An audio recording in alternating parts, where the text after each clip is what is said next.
Thank you very much. And joining me now is Maryland Democratic Congressman Jamie Raskin, a member of the Judiciary and Oversight committees. So, Congressman, the President and the State Department have seemed to be pretty clear that they don't want to cooperate with your investigations. What lengths are the Democrats willing to go to make sure that the people they need to speak with will actually sit before them? Well, Katie, thanks for having me. They have to cooperate, and the president has caused America to lose focus on this central fact that everybody owes Congress their honest, truthful testimony.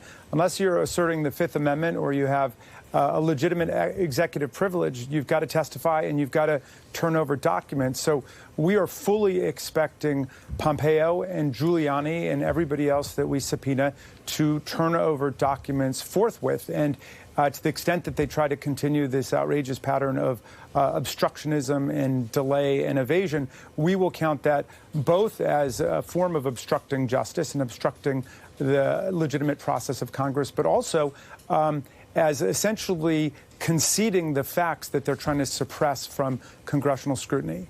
And then talk to me about the process of how this is going to go. In the past, the Judiciary Committee saw some success with bringing in a former prosecutor to question Corey Lewandowski. Is that the way Democrats are going to approach this, or will they do it in the past? It's the same way they've done it in the past, alternating lawmakers. You'll probably see a mixture of tactics going forward. The key thing is to use whatever instruments we have in order to get at the truth, to get the documents we need, and to get witnesses to come and testify forthrightly. Obviously, we've had a problem with certain witnesses like Corey Lewandowski, who've treated the whole thing like a game and a circus, and it is obviously ruined parts of the process. But I think that our caucus is unified that we will not permit any forms of obstructionism going forward. And there are a lot of us, including me, who feel as if we have to dust off the old inherent contempt powers of Congress. The Supreme Court said back in 1821 in Anderson versus Dunn that we have the power to enforce our orders just like a court does. And the administration may indeed force us to use those powers. Congress is on recess, but the Intelligence Committee and some of the other committees are still working. We've seen subpoenas. Is that a sign that lawmakers, Democratic lawmakers, believe that this needs to go forward quickly? And does quickly mean before Thanksgiving, before Christmas, before New Year's? Well, absolutely, we're moving very quickly. The Intelligence Committee, which is zeroing in on the Ukraine scandal, where, of course, the president shook down the Ukrainian government in order to produce dirt on the Bidens, selling out our principles and our Constitution and then covering the whole thing up. And intelligence is moving very quickly and methodically to get the witnesses they need in order to define the sequence of events there. Other committees, including one I serve on, the Oversight Committee, are also meeting during this period, and we are focused on the State Department and Pompeo's complicity with the various schemes of the president. Obviously, it's pretty scandalous now that it's come out that Pompeo was on the July 25th phone call between the Ukrainian Prime Minister and President Trump and didn't say anything about that.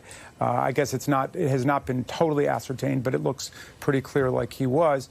And now we have all this evidence, of course, that Attorney General Barr has been traveling abroad in search of information in order to revive the completely discredited and debunked deep state conspiracy theory.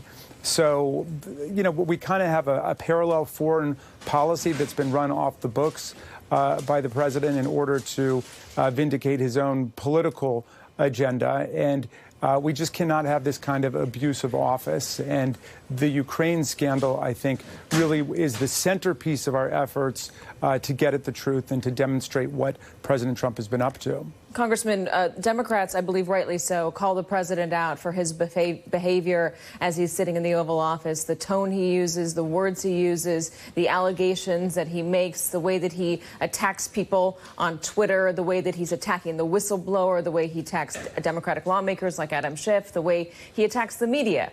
I want to ask you, though, about one of your colleagues' tweets from today, and I want to find from you whether you think this is the right tone that Democrats should be taking.